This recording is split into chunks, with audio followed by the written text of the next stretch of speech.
This is the Ezra podcast. We got UFC 278 this weekend. Usman versus Edwards, number 2. I don't know if a lot of people remember that they fought each other. I don't even know if people remember what that fight looked like. If you do remember what that fight looked like, you remember that Usman rocks Edwards early in that fight with a left hook.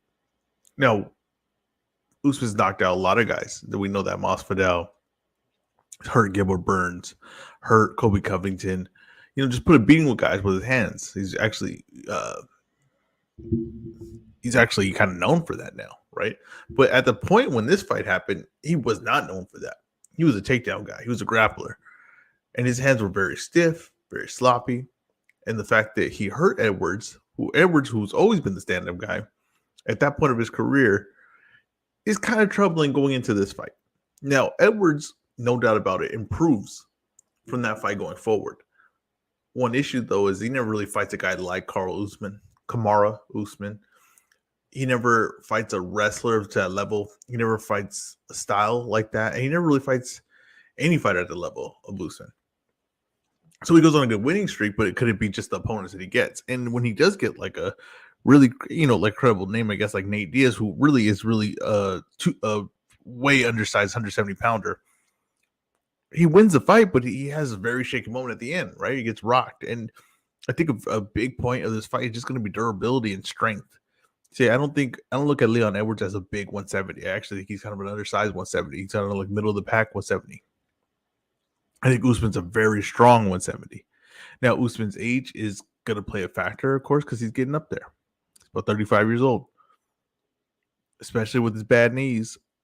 And I don't know if you noticed, we haven't seen Usman really wrestle a lot lately.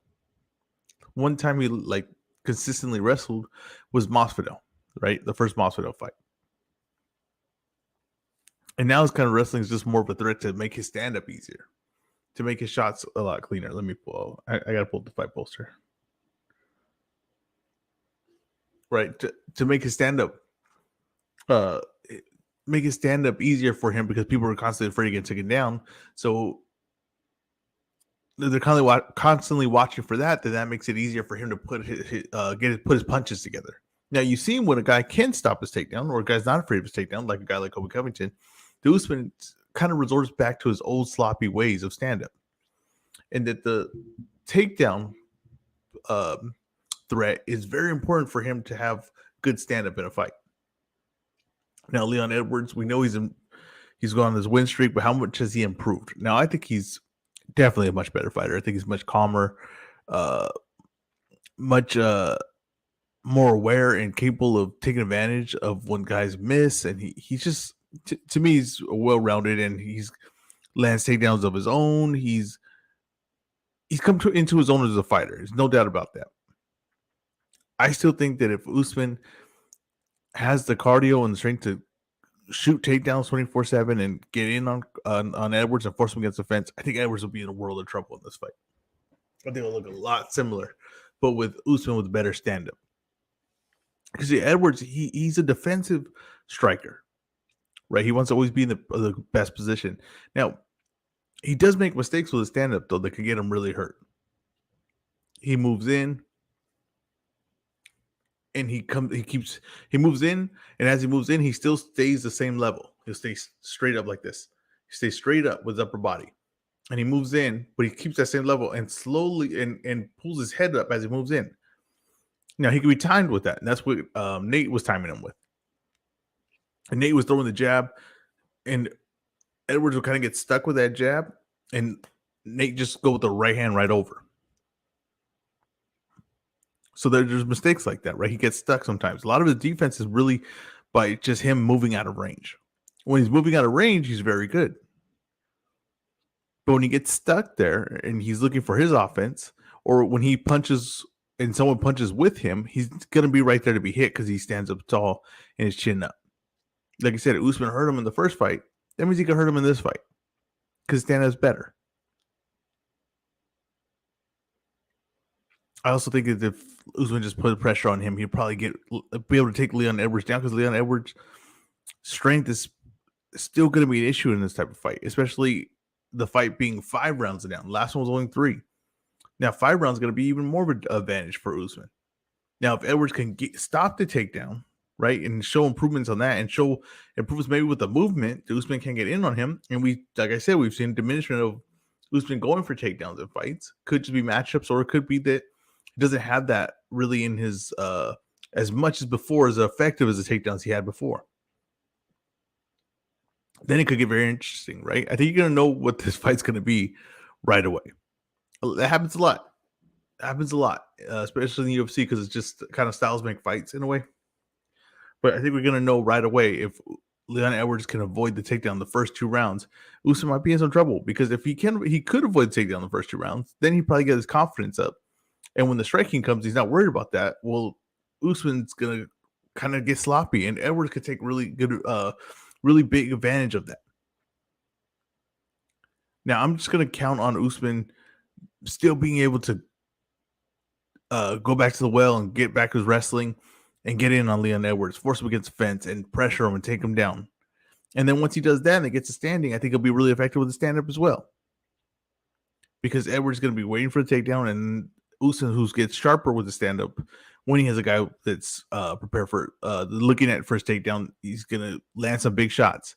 I'm going to take Usman in this fight, and I'm going to say 4th round stoppage, where he's just rocking Leon Edwards up top, taking him down and mauling him on the ground. I think Usman looks very good in this fight. I think this sets up a Khamzat Chimaev fight, who's fighting Nate Diaz at UFC 279.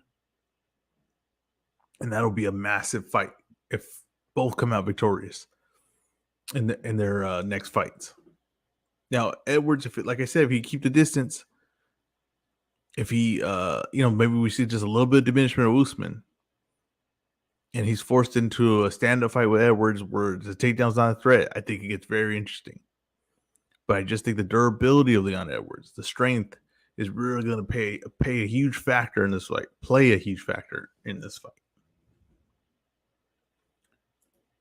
In the co-main event, you got Paulo Costa versus Luke Rockhold. Luke Rockhold coming back after a pretty massive knockout loss to Blachowicz. And that was at 205. Now he's coming back down to 185, which is, I think, clearly his division. Clearly the division that he should be fighting in. And he's fighting Paulo Costa, who is on a 2-fight losing streak as well, but losses to Izzy and Vettori. And Luke Rockhold, to me,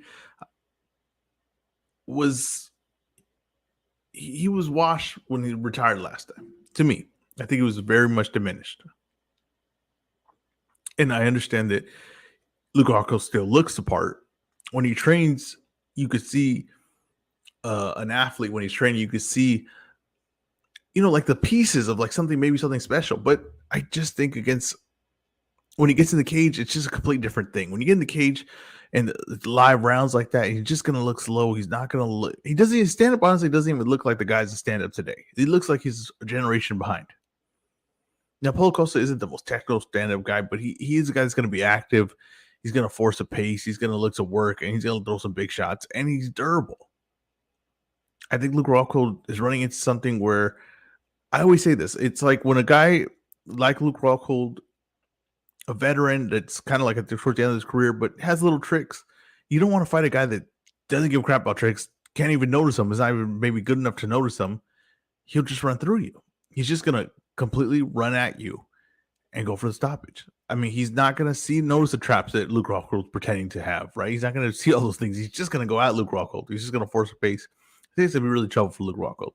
I think that Luke Rockhold, at his best, is throwing his left high kick to the body and to the head, able to keep Costa in front of him. Then he can pick him apart with his shots. But I just think that he's just not going to be able to keep that distance. I think Costa's going to get in on him. I think there'll be some crazy exchanges in the first round, but I think eventually Costa lands on his chin. I think he'll get him out of there in the second round. And that's probably the last we see of Luke Rockhold, if we're being honest. It's an interesting matchup. Nothing against the matchup. I just can't see him being durable enough and being able to really especially a guy like Costa, where you really got to put it on him if you're going to do some damage and stuff like that. I just don't think he'll have enough to hold him off. I think Costa's just going to jump on him. So I'll take Costa in that fight. Second round, KO. In the third fight of the night, we have Jose Aldo versus Davishvili, who Davish Vili. Davishvili is well-rounded fighter, I guess. Some pop in his hands, decent grappling, and he's fighting Aldo, who has had the rejuvenated his career with his boxing, rejuvenated his stand-up, changed the way he fights, honestly. And when you thought he was done, he's coming back and going on a run and beating credible names. And this will just add to it. And it's an interesting matchup. Davishvili, I believe, is on a 7-fight win streak going into this fight. Jose Aldo is on a 3-fight win streak, if I'm correct. And like I said, I was talking about the best boxers, right? Like the best guys in the UFC that can box. And Jose Aldo was on my list. And I think a lot of people thought that was kind of ridiculous. But if you see what he did against Rob Font, right? You see what he does against Munoz. I don't think you could question anymore how good his boxing is. And he even brought back the leg kick because he was kind of going away from it. I don't think Davishvili can really stand up with him. I really don't. He has power, but he gets wild. He punches from too far away. He would really get chopped up. He's gonna have to rely on a takedown. He's gonna have to have that threat, and he's gonna have to be shooting for it constantly, and hope that he can that pressure and coming in with big shots will break Aldo, right? Mentally, physically. I don't see that happening. I think Jose Aldo is very experienced. I think he has his timing down. I think he has his combinations, his everything. I think he has it down. And I think he's very good to stopping the takedown. I just can't see Davishvili winning this fight. But it would be a thing of just being too much for Aldo, right? Just too much pressure and all that. I think that this fight starts off Davishvili looking to bang, getting countered, looking for a takedown, and Jose Aldo stopping that takedown. And then he ends up in a stand-up fight, and I think Jose Aldo will school him. I think he will get the stoppage in the last round, the third round. I think he's going to break him apart with his hands and the leg kicks, and watch his body work. Watch his jab and Jose Aldo's body work. If he wins this fight, I think you got to start talking about giving him maybe another opportunity at the title just because he's a legend, but also just because the names he's beating and the guys he's beating, he's fighting tough guys. It's like, the guy like this, maybe you picture him fighting guys maybe in a similar situation to him or just bigger names to, get him like some final paydays. No, he's fighting like really tough guys. I mean, let's go to Jose Aldo's last 5 opponents. Rob Font, Munoz, Vera, Jan, Moraes. Now, just look what Vera just did to Dominic Cruz. Now, Jose Aldo beat him. Unanimous decision. Beat Munoz, beat Rob Font. And if he beats Davishvili, I mean, come on, that's an insane run. And the 2 opponents he fought before that, Peter Yan and Moraes, who was a split decision. A lot of people feel that Aldo won. I mean, this is a crazy run. A crazy run of opponents, crazy run of wins, especially if he pulls this one off this weekend. I think you have to start talking title shot for him. One last shot. I'm very curious to see if Jose Aldo cardio holds up in this fight. I think it will. I'm going to go Jose Aldo. What are the ramifications of this weekend's fights? Like I said, it's the Khamzat, Chimaev, Usman. I don't think Usman has much longer in his career. I think Khamzat Chimaev is probably like the last big fight that he can have, but I think it's a massive fight. And it's a good way, win or lose, to go out. Now, if Leon Edwards wins, him and Khamzat was supposed to fight a while ago, and then Edwards couldn't end up making the fight. I believe he got COVID, I want to say. Now, if Chimaev loses to Nate Diaz, right, and that would ruin all their plans, right, for a big fight, but also would send Nate Diaz, a free agent, off his biggest win, beating the hype train of Khamzat, to go fight Jake Paul in a massive event. And I think that's going to happen no matter Nate Diaz wins or loses. But I think if he wins, I mean, if you wrote it, you won't believe it type of thing. Now, Costa Rockhold, The middleweight division, like if Luke Rockhold beats Costa, right, and you might think this is crazy, he might be in line for a title shot. Like I said, you might think that's crazy, but the middleweight division in the UFC, what happens when you have a dominant guy? And in the UFC, you can fight all the guys, right? It's not hard to fight all the guys. They have all the guys, so you'll fight all the guys. And you run through everyone. Well, they got to start getting creative with their matchmaking. And they'll start pulling names that aren't even in the top 10. A guy like Luke Rockhold. They'll start pulling guys that you already beat, right? Or start putting guys that just coming off one big win. And they'll start getting title shots. And what happens is you're so dominant that what's what Izzy is that people will start saying, oh, it's a weak division. But completely forgetting that you cleaned out everyone, which was a strong division at one point, right? Costa was considered a tough challenge at one point. Vittoria was considered a tough challenge at one point. Whitaker, Romero, you got to remember he ran through all of these guys. Now they're bringing the guy that he lost to in a kickboxing fight just because they're like, well, we have no one. This guy beat you in a kickboxing fight. Maybe he'll give you a tough fight in MMA. So if Luke Rockhold were to beat Costa, maybe even do it in impressive fashion, you might be seeing him getting a title shot right off of that. Or fighting a guy like Strickland and then get a title shot. Like he'll be like one away. Aldo, I told you, might be a title shot with that. So there's some important storylines after this event. And there's important storylines that lead to this event. Now, is this the strongest card? No.